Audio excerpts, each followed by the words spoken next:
몇 년 전부터 각종 언론 매체에 자주 오르내리는 말, 고양세. 다들 한 번쯤은 들어보셨을 텐데요. 하지만 정확히 어떤 세금을 말하는지, 또 누가 언제부터 내야 하는 세금인지 궁금하셨던 분들 많으실 겁니다. 사실 고양세는 몇 해에 걸쳐 도입 논의가 계속되고 있을 뿐만 아니라 아직 확정된 사안은 아닌데요. 해를 거듭할수록 농어업계를 중심으로 고양세를 꼭 걷어야 한다는 목소리가 커지고 있습니다. 그렇다면 그 이유는 뭘까요? 고양세는 한마디로 도시에 사는 사람들이 자신의 고향이나 아니면 돕고 싶은 지자체에 주민세나 기부금을 낸 후 연말정산 때 소득 공제를 받을 수 있는 납세제도입니다. 정식 명칭은 고향사랑 기부제로 반드시 내야만 하는 세금은 아닌데요. 그 취지 하나는 분명합니다. 바로 우리 모두의 고향인 농어촌을 살리자는 거죠.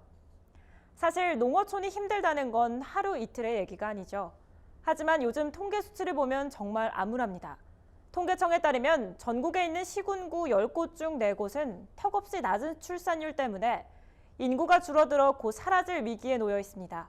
실제로 요즘 농어촌에서는 아이 울음소리는 끊긴 지가 오래고 60대여도 청년 대접을 받는다고들 합니다.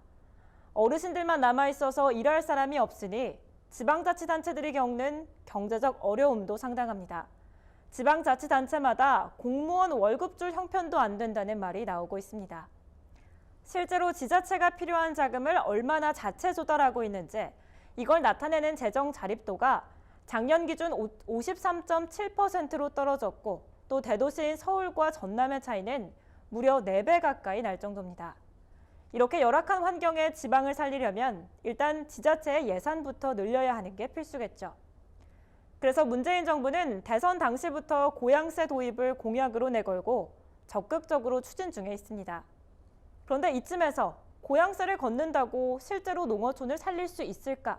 이런 의구심을 가질 수밖에 없는데요. 다른 나라의 사례를 한번 짚어보겠습니다. 가깝고도 먼 나라 일본은 2008년부터 고양세를 기부받기 시작했습니다.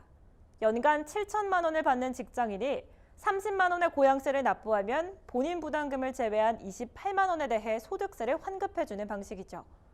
또 고양세를 보내준 기부자들에게는 해당 지역의 농수축산물을 답례로 보내줍니다.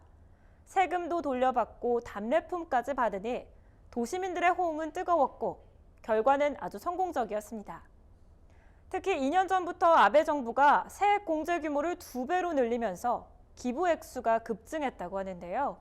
작년에만 일본 전역에서 3조 원에 가까운 고양세가 거쳤습니다.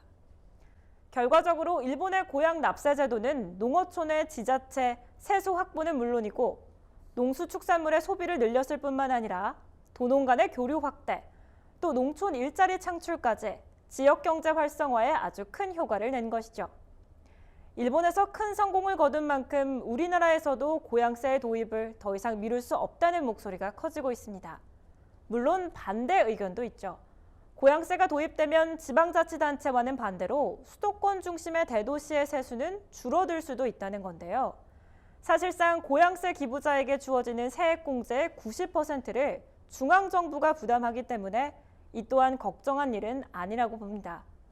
실제로 고양세가 활성화된 일본에서는 대도시의 세수 수입 가운데 단 0.7% 정도만이 줄어든 것으로 분석된다고 하죠. 이제 우리나라의 고양세 도입은 마지막 관문만 남겨두고 있습니다. 국정감사가 끝난 후 11월 중순쯤 다수의 고양세 관련 법안이 심사를 받게 되는 건데요. 내년에 고양세가 도입될 수 있는 사실상 마지막 기회인 셈입니다. 우리 모두의 고향인 농어촌을 살리는 고양세. 어쩌면 지금 이 시대에 가장 필요한 세금, 그리고 가장 따뜻한 세금이 아닐까요? 지금까지 풀어쓰는 농업백과에서 전해드렸습니다.